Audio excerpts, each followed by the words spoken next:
Today we are going to solve the sample paper provided by CBSE for the current session 2025. These are the instructions that you will be having on your paper. The physics code is 042. There will be the number of questions 33. Sections will be 5, time allotted 3 hours and maximum marks are of 70. Let us quickly go through the instructions. 33 questions, all questions are compulsory. There are 5 sections A, B, C, D and E. All sections are compulsory. Section A will be having 16 questions, 12 questions MCQs, multiple choice question and 4 are assertion and reasoning. They are of 1 mark each. Section B will be having 5 questions having 2 marks each. Section C will be of 7 questions containing 3 marks each. Section D, that is based on study based questions, will be 2 questions and each will be having marks 4. Section E, that is long answer questions, there will be 3 and it will be of 5 marks. There is no overall choice, means all the sections have to be completed, but there is internal choice in the first one. In section A there is no choice. There is section provided in choice section B, 1 question in section C and 1 question in CBQs in section D. CBQs is for competency based questions in section D, and all the 3 questions that will be having the long answer question in section A. Use of calculator is not allowed. To see the sine, cosine or the log values, log tables are provided, and constants are given.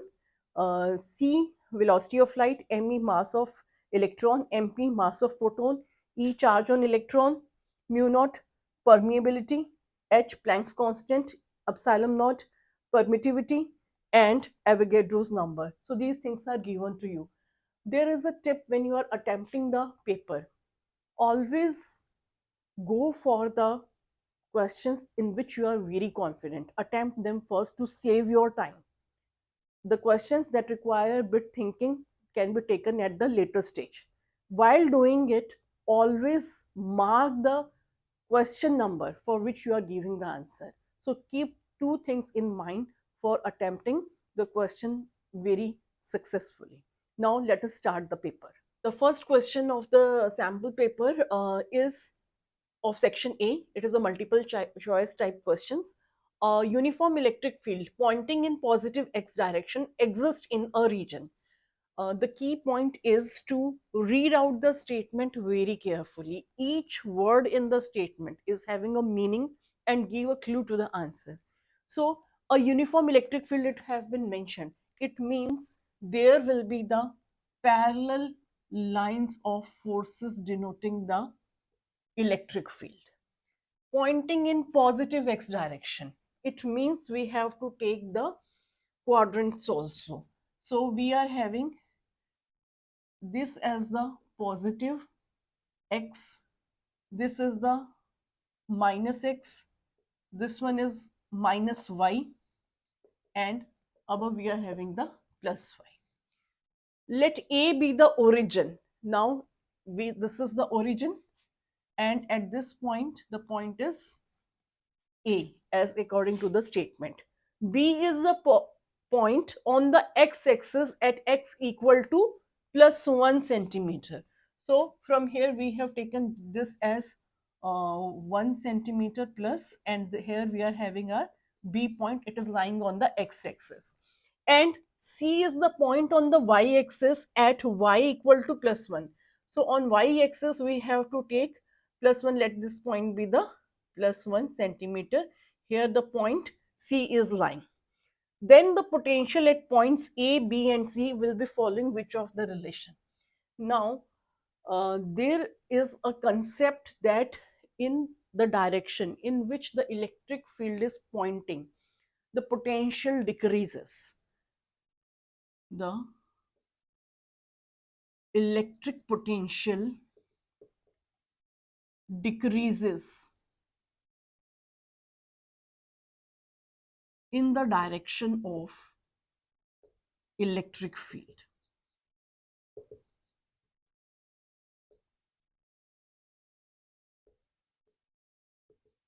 What does it mean? That potential at B, potential at B, let it denote by V in the suffix we have taken VB. This is your VB, potential at point B. And VA is the potential at point A and VC is the potential at C.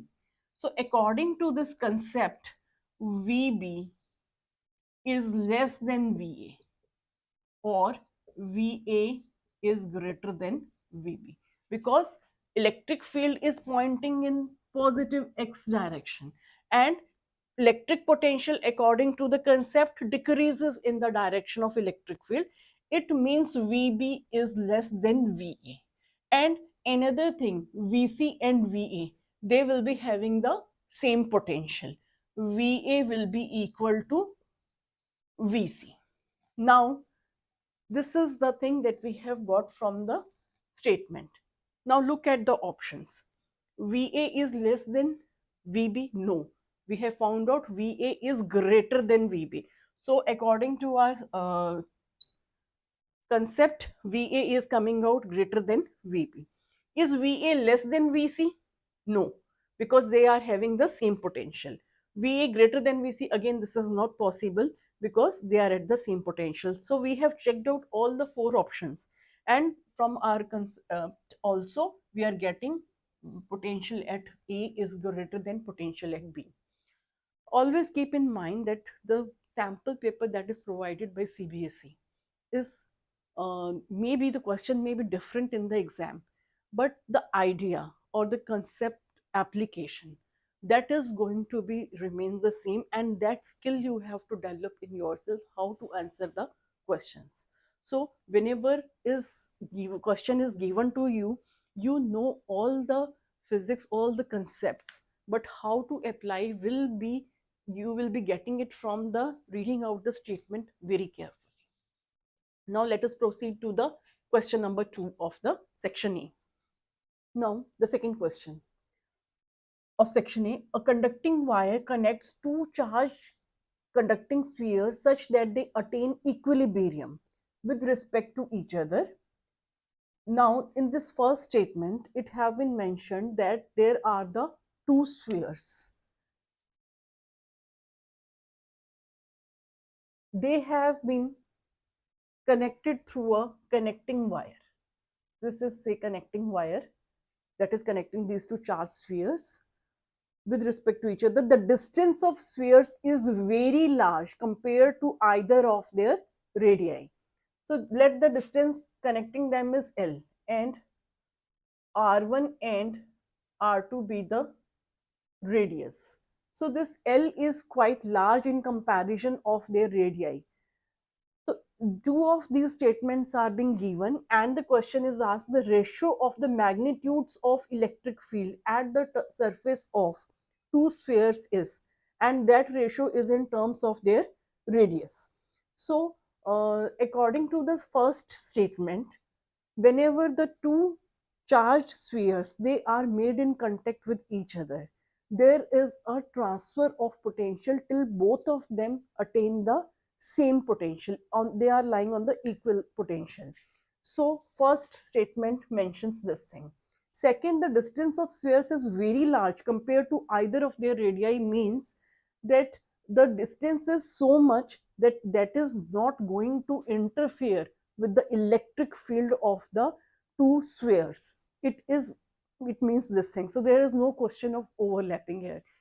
Two of the spheres are having their individual electric fields. So this is given for that. Now, according to the statement, the potential at the first one is constant. Let the charge on the first sphere is Q1 and the charge on the second sphere is Q2. So potential of the first one is Q1 over R1. And because they are made in contact with each other till they attain the equilibrium, it means potential of the second one will also is Q2 over R2 at equilibrium. So from these two ratios we get Q1 upon Q2 is equal to R1 upon R2. Mark it as equation number 1. Now electric field, they are separate because they are not getting overlapped. So E1 is having K constant Q1 over R1 square, and E2 is equal to K Q2 over R2 square. Now, the ratio of the magnitudes of the electric fields at the surface of two spheres. So, let us take the ratio, that is E1 upon E2 is K Q1 over R1 square into R2 square upon K Q2. So, K cancels with K, and in place of Q1 by Q2 we can write down R1 by R2. So, it is R1 by R2 into R2 square over R1 square. So, this cancels and we are having R2 over R1. So, if we look at the options, we have found out the ratio of the electric fields at the surface of two spheres is given by R2 by R1. So, our B option is correct. So, answer for the second is B. Let us take the third question of the section A.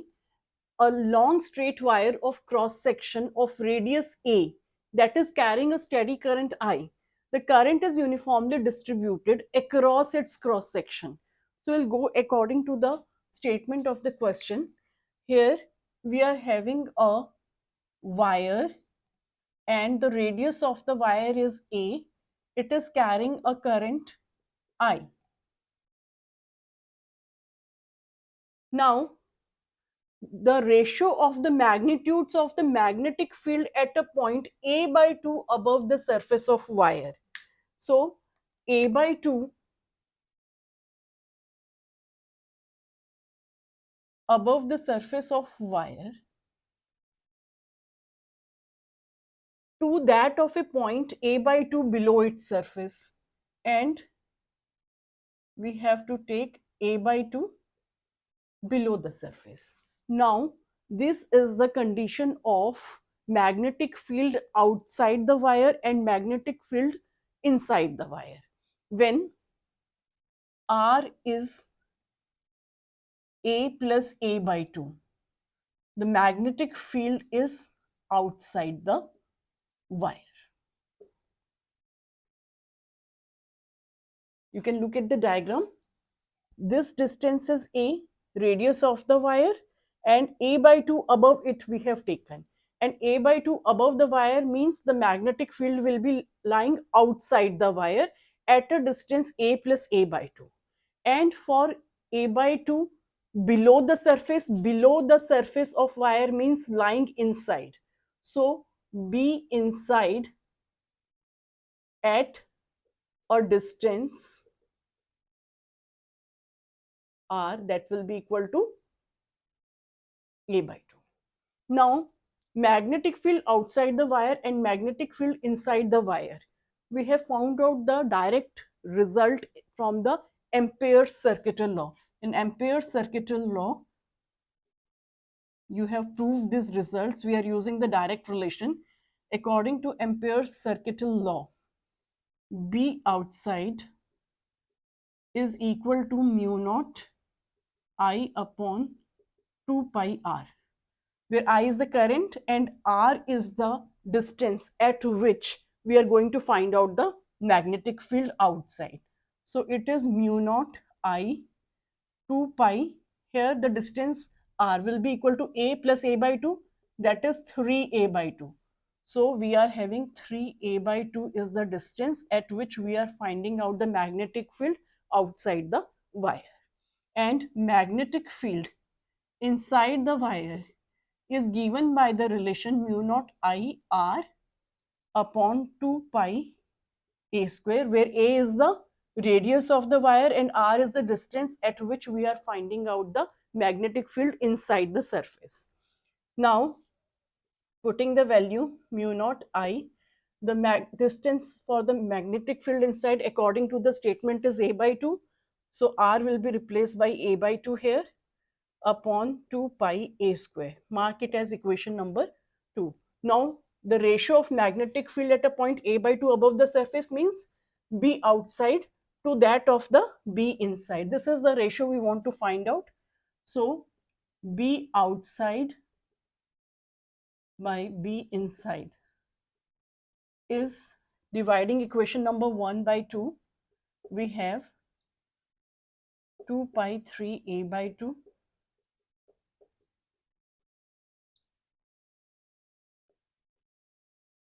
on solving this equation. The result comes out to be equal to 4 by 3.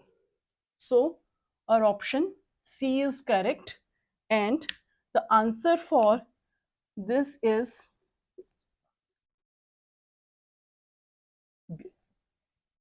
The fourth question of section A is, the diffraction effect can be observed in option A, sound waves only, B, light waves only, C, ultrasonic waves only, or D, sound waves as well as light waves. Now, take one by one. If we talk about before talking about the type of waves, first we talk about the diffraction effect. Diffraction effect means a bending of a wave across any obstacle in the path of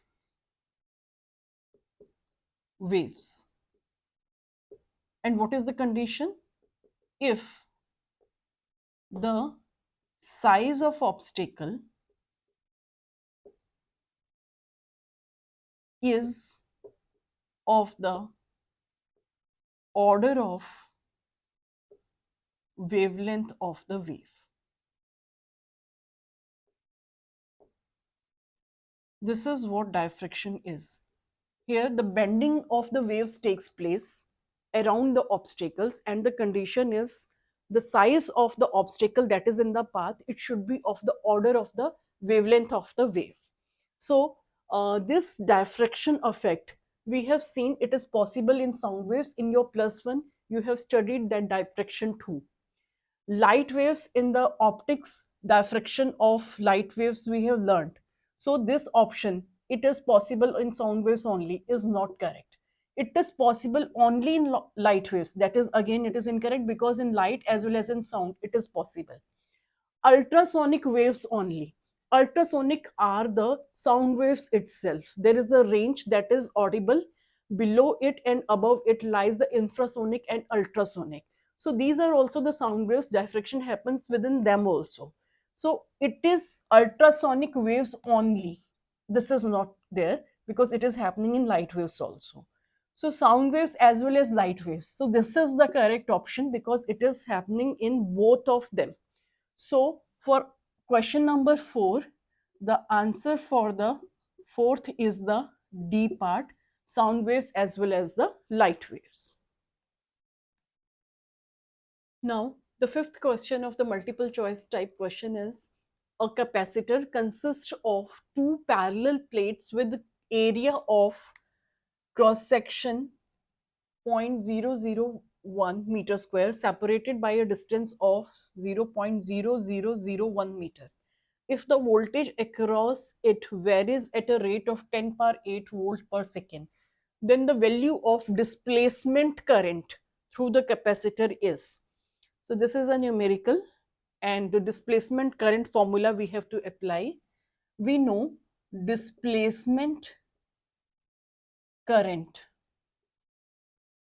across plates of capacitor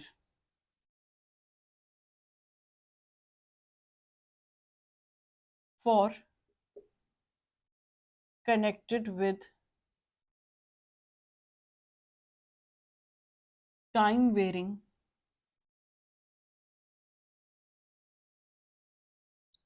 current is given by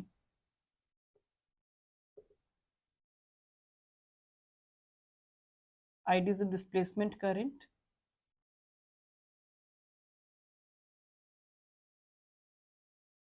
where phi E is equal to electric field into area, and in terms of voltage it is potential upon the difference between the plates of the capacitor. So putting this value of phi E, we will have displacement current is equal to epsilon naught d by dt of VA over D. Now we can take out A and D as the constant quantities outside, that is epsilon naught A over D dV by dt. Now all the things are given in the numerical. We will be putting those values. So here ID will be equal to epsilon naught 8.854 into 10 power minus 12. Area of the cross section is given 0.001, and the distance between the plates is given 0.0001, and the rate at which it is varying is given by 10 power 8. Now putting all the numerical values, we will have the result equal to 8.85 into 10 power minus 3 ampere. So we have found out that option A is the current option for the displacement current, and answer for the fifth is A option. The sixth question of the section A is, in a series LCR circuit, the voltage across the resistance, capacitance and inductance is 10 volt each. It means the voltage across these three components is same. If the capacitance is short circuited, the voltage across the inductance will be. So first we take the first line of the question. Here we are having a L C R circuit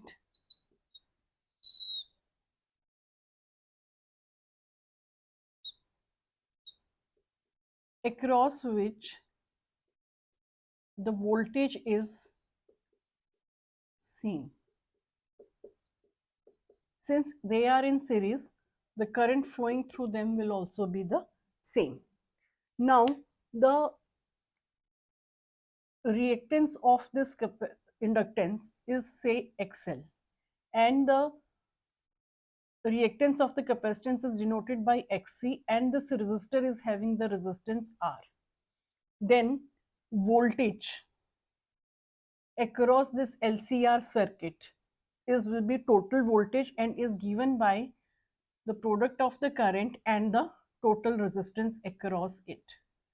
So I am taking the direct result of LCR circuit, in which we have found out the voltage by this relation.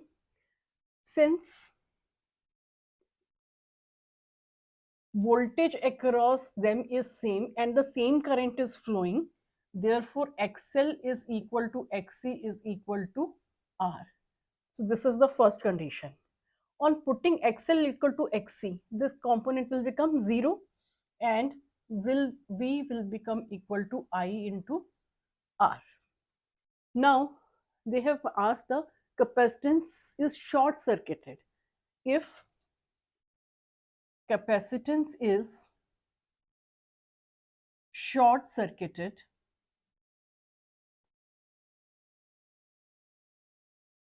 then the voltage across XL is given by I R square plus XL square.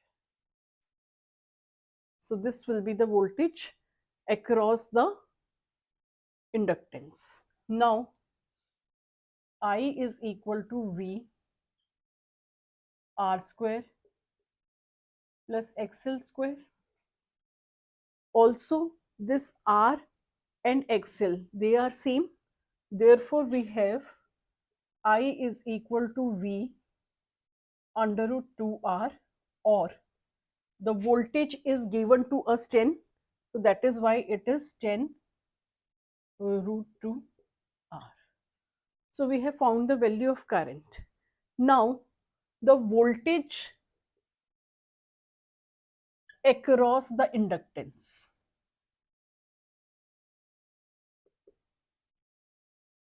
The voltage across the inductance is given by I into XL, and this voltage is equal to I into R also. So this voltage across inductance is given by I. The value of I is 10 under root 2R into R. R cancels, so it comes out to be 10 root 2. So from here we have found out the voltage across the inductance, that is under root 2V. So our option number C, that is 10 by root 2 volt, is the correct, and the answer for this is written as answer 6th is C part. Now in the 7th question, it have been asked correct match of column 1 with column 2 is. We have to find out the correct match. In the column 1, the name of the waves are given: infrared, radio waves, light waves and microwaves. And in column 2, the production is being mentioned with options P, Q, R and S. So we have to match the infrared, how it is produced, radio wave, how they are produced, and so on. So this is a direct question that is on the electromagnetic waves and its production. So we have a look at the production of the EM waves for a revision, and from there we will find out which one will match with the options given from column 1 to column 2. To answer the 7th question, let us go through the production of the electromagnetic waves. The first one is the gamma rays. They are produced by the transition of atomic nuclei and in the radioactive decay of certain radioactive particles. So this involvement is of nuclei or the natural emission by the radioactive particles. The X-rays, they are produced by the sudden deacceleration of high energy electrons or electronic transitions that is happening in inner shell electrons. The outer one is for the light. It is talking about the electronic transitions in inner shell electrons. Ultraviolet radiations. Violet radiations are existing in the sun rays, or they can be produced by the arc heated up, the vacuum spark or the ionized gases. All these are going to produce the ultraviolet radiations. Next is the visible light. This is by the excited atoms or gases. When they radiate the energy, they will emit the visible light, and this happens in certain gases. And incandescent bodies, that are the natural source of the visible light. The next is infrared rays.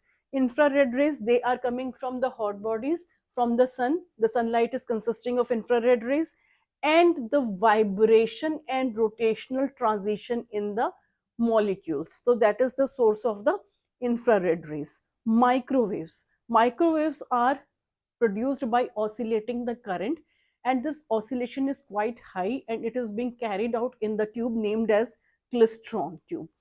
Next is the radio waves. Radio waves are produced by oscillating electric circuits. So these are the sources of the electromagnetic rays. We have gone through the production. Now we can answer this question.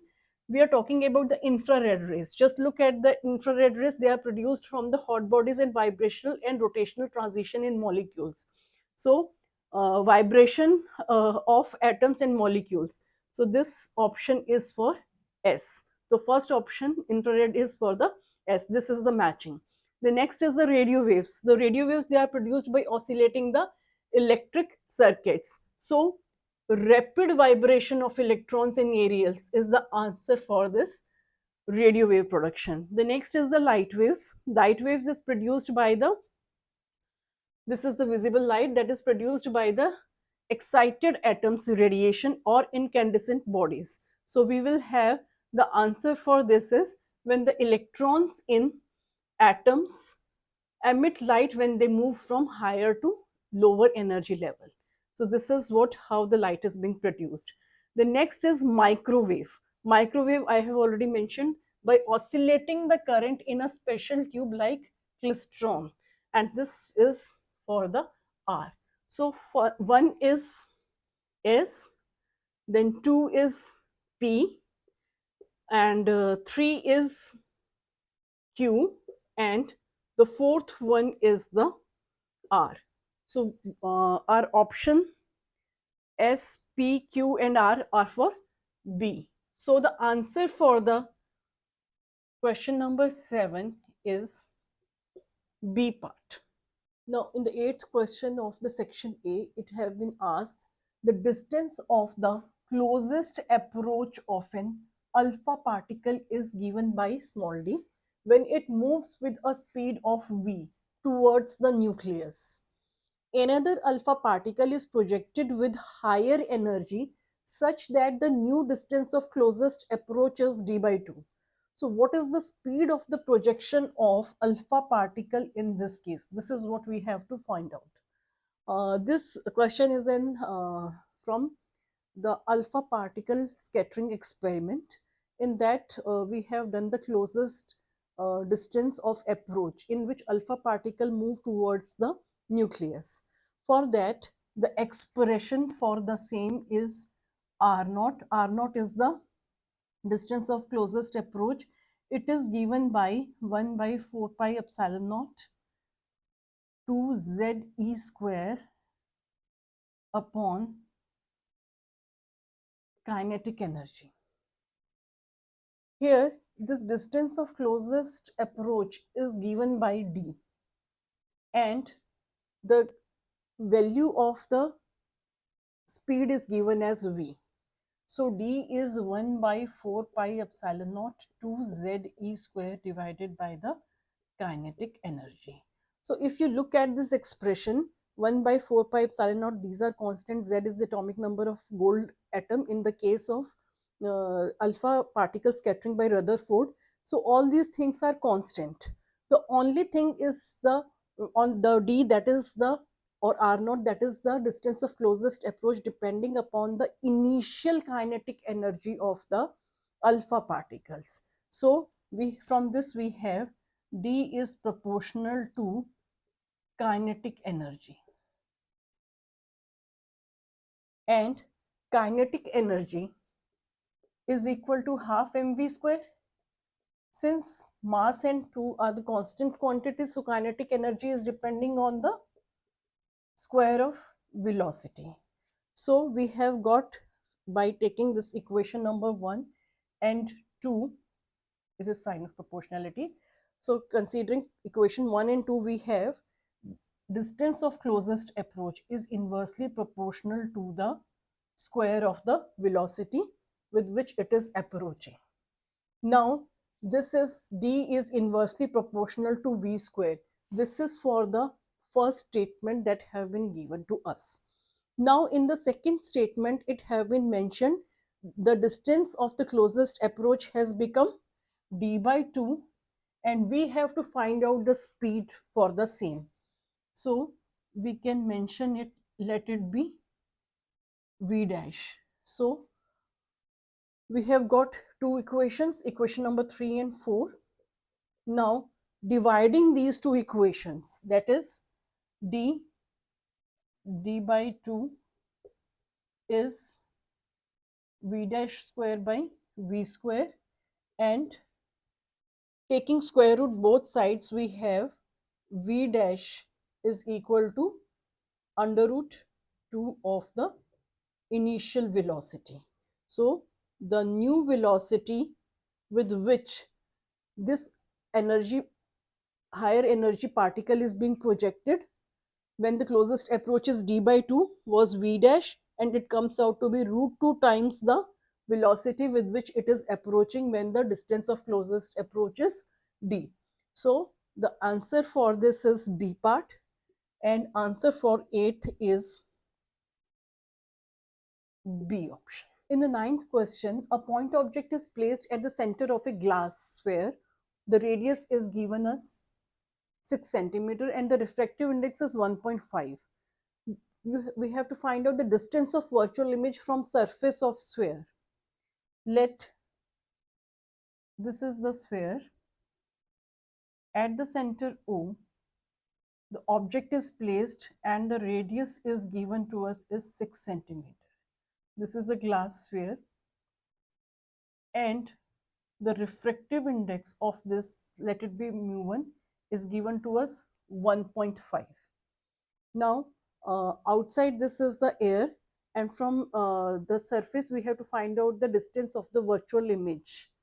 So this is what is to be calculated here. U, the value of the object placed at the center of the glass sphere, is equal to minus r, because it is equal to the radius of the curvature itself, and the radius of curvature is also to be taken minus r as per the sign conventions. For spherical surface, we have the relation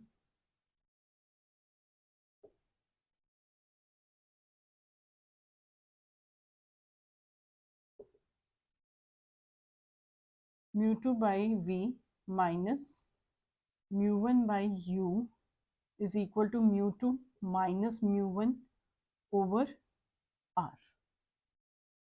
Now putting the values, refractive index of air 1, refractive index of the glass sphere given to us is 1.5. The value of u minus r and the value of r is to be taken minus r according to the sign conventions. We have 1 by v minus 1.5 minus r equal to 1 minus 1.5 over minus r. Now we have 1 by v minus become plus 1.5 of r is equal to 0.5 minus, and this minus r, this become plus.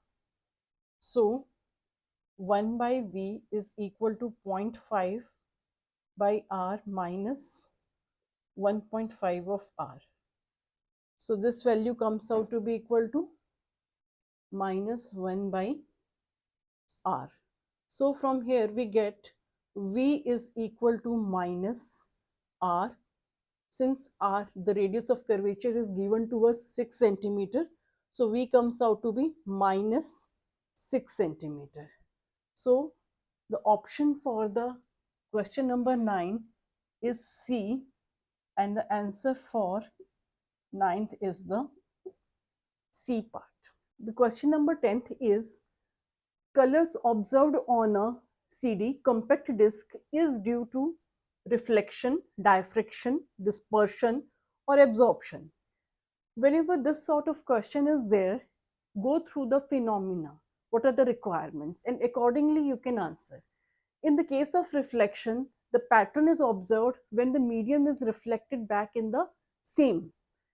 In the case of diffraction, there are the slits. A narrow opening is there through which the light will pass, and they got bent according to the condition that wavelength of light should be of the order of the obstacle, and pattern is being observed. In the case of dispersion, the light is incident on a prism, and after the prisms, it is getting dispersed in its individual colors.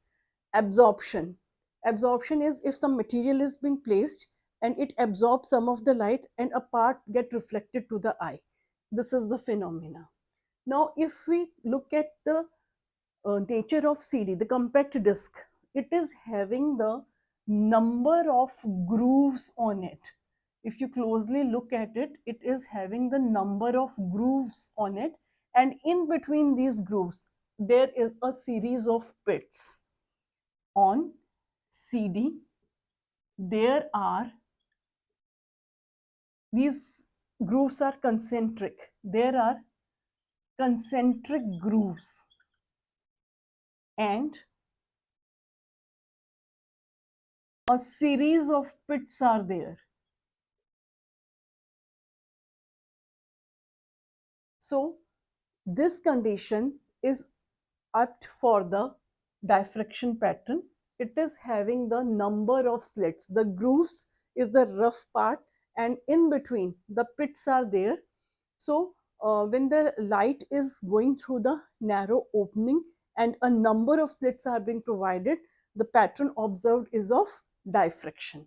So for this 10th, the B option is the correct, and we'll write down answer 10th. B is the correct option. Now in the 11th question, the statement is the number of electrons made available for conduction by dopant atoms strongly depends on doping level, A part, B part, increase in ambient temperature, C is the energy gap, or D options both A and B. Here we are talking about the semiconductors. Semiconductors are not conducting at the normal room temperature. When the temperature is increased, they are having conductivity, but that is very less. To enhance their conductivity, the impurity or the external elements are added to them. Now, how much addition of the atoms of that element is going to decide the conductivity? So here we will take option one by one. The doping level, obviously more the dopants are added, the doping level is enhanced, the conductivity of the conduction will be depending on that. Increase in ambient temperature, increase in ambient temperature is not going to affect the number of electrons made available for conduction. Rather, it is a condition that is required to add the semiconductor and the dopant material, but it is here not connected with the availability of the conduction. Energy gap is the after consequence. So again, this is not having any effect on the number of electrons that are made available for conduction. So only option A is correct. How much the doping level is there, how much the number of dopant atoms we are adding, that will be deciding the number of electrons made available for the conduction. Now, the next is numerical. If copper wire is stretched to make the radius decrease by 0.1%, then percentage change in the resistance is approximately A option minus 0.4%, B option plus 0.8%, C option plus 0.4%, and D option is plus 0.2%. Here, minus or plus sign is showing the percentage increase or decrease. Here, in the question, the radius decreased by 0.01% means it is minus 0.1%. To find it out, let us go to the formula. The copper wire is stretched to make the radius decrease by 0.1%, and the percentage changes in the resistance. This question is from current electricity, in which we have got the formula R is equal to rho L upon A. Rho is the resistivity of the material, L is the length, and A is the area. Since it is a wire that is cylindrical in nature, so the area of cross section is pi r square. So we are having R is equal to rho L upon pi r square. So this is the formula of the resistance. So initially when there was no change, so R is equal to rho L by pi r square. When the wire is stretched, there is change in the length and the radius is decreased by 0.1%. So in this process, always remain one thing in the mind, that volume is not going to change. Volume remains the same even after stretching and decreasing the radius. So we would like to express this relation in terms of volume. So a variable is only radius to find out the value.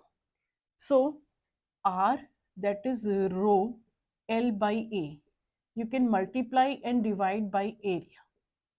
So R is rho length into area will be the volume A square, or R is equal to rho V pi R square whole square. So R is equal to rho V pi square R to the power 4. Now you can see rho, resistivity, volume, pi. All these things are constant. We got the relation where resistance and the radius are there. So variation can be found out.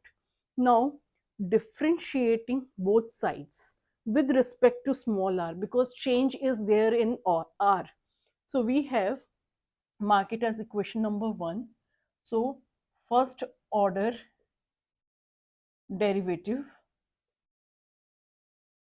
with respect to radius r is dr equal to rho v pi square r to the power 5 minus 4 dr. Now mark this as equation number 2.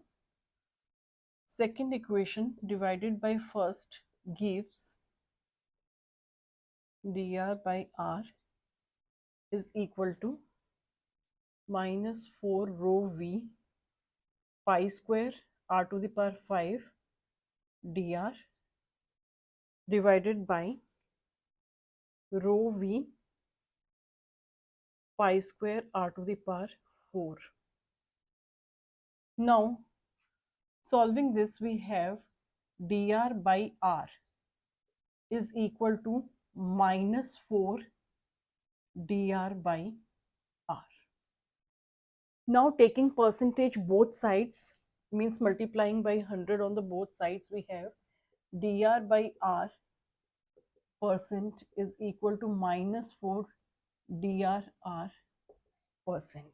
Now the change in the radius, this part is already given to us, it is decreased by 0.1%. It means dr, this is the change in the resistance to the original resistance, percentage is equal to minus 4 minus 0.1%. So it comes out to be equal to plus 0.4%. So among these, the option is C. It means how this thing has changed. It has got elongated. The copper wire that is stretched to make the radius decrease by 0.1%, then percentage change in the resistance is plus 0.4%. So answer for the 12th is option C. Now we are going to move towards the 13th to 16th questions of section A. There are the statements given. One is labeled as assertion A and the other is labeled by reason R.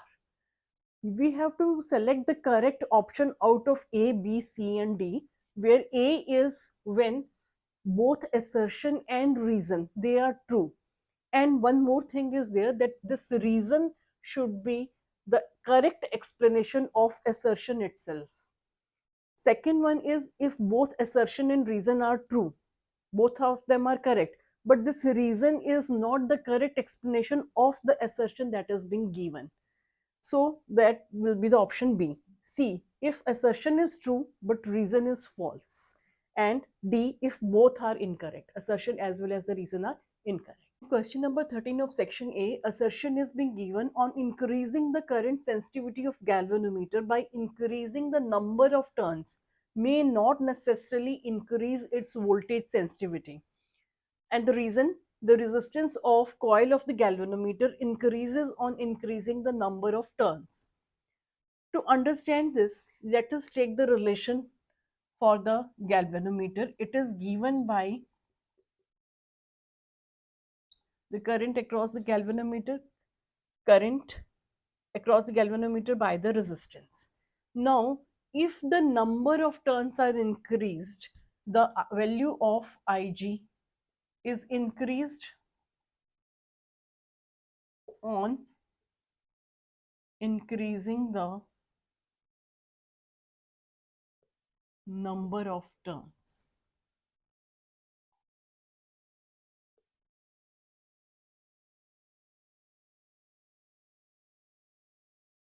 This is what given here, increasing the number of turns. R also increases. Resistance also increases on increasing the number of turn. But these values don't go side by side. These Ig and R, they increase by different amount.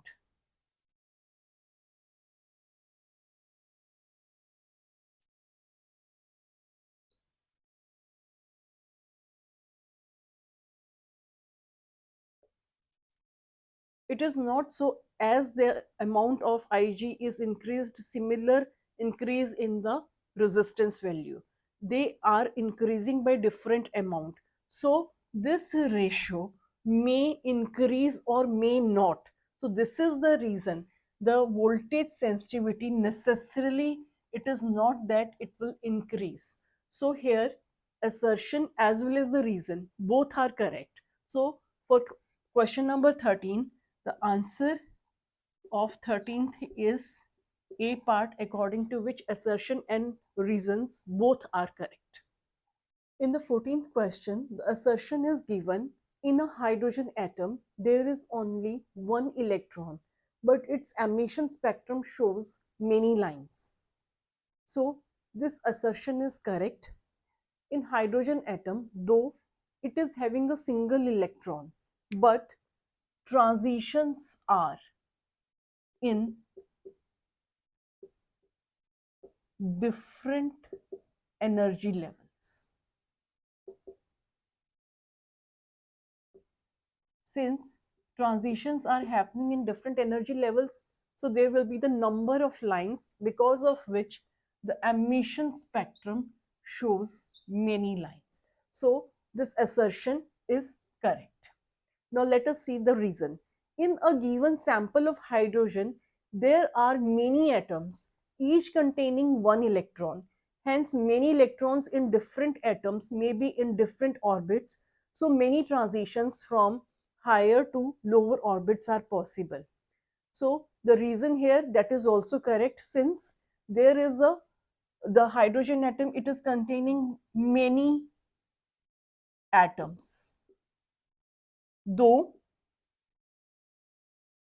electron is one, but so many electrons, they are participating, so many electrons are transiting between multiple energy levels.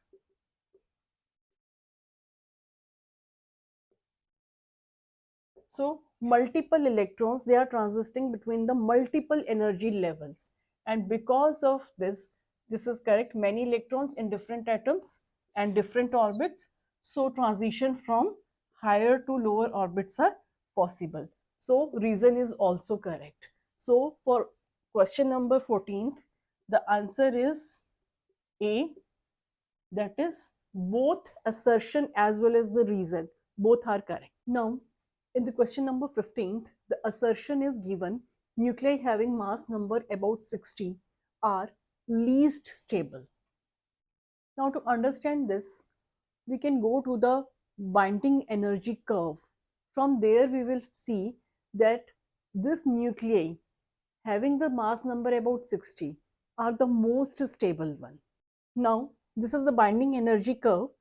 You can see here the average binding energy is taken on the y-axis and the mass number is taken on the x-axis. So this curve shows more is the average binding energy, more will be the stability of that nuclei. So in the lighter nuclei, there is a fluctuation in the binding energy, and the smooth curve is around 60-80. Here the stability is maximum and the average binding energy is also enhanced as comparison to the other nuclei. So nuclei having mass number are least stable. This assertion is incorrect. Rather, within this range, the average binding energy is highest, and here the stability is also highest.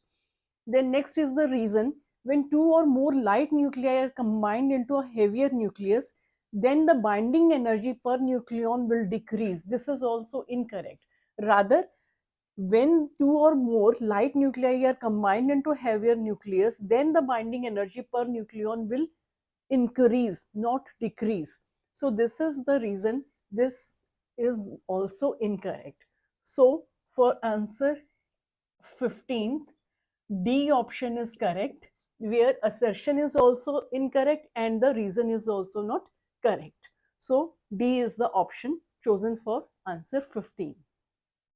Now the 16th question of section A, the assertion says de Broglie's wavelength of a freely falling body keeps decreasing with time. And the reason is given: the momentum of the free falling body increases with time. So let us see the de Broglie's relation. According to him, lambda is equal to h upon p, where h is Planck's constant and p is the momentum.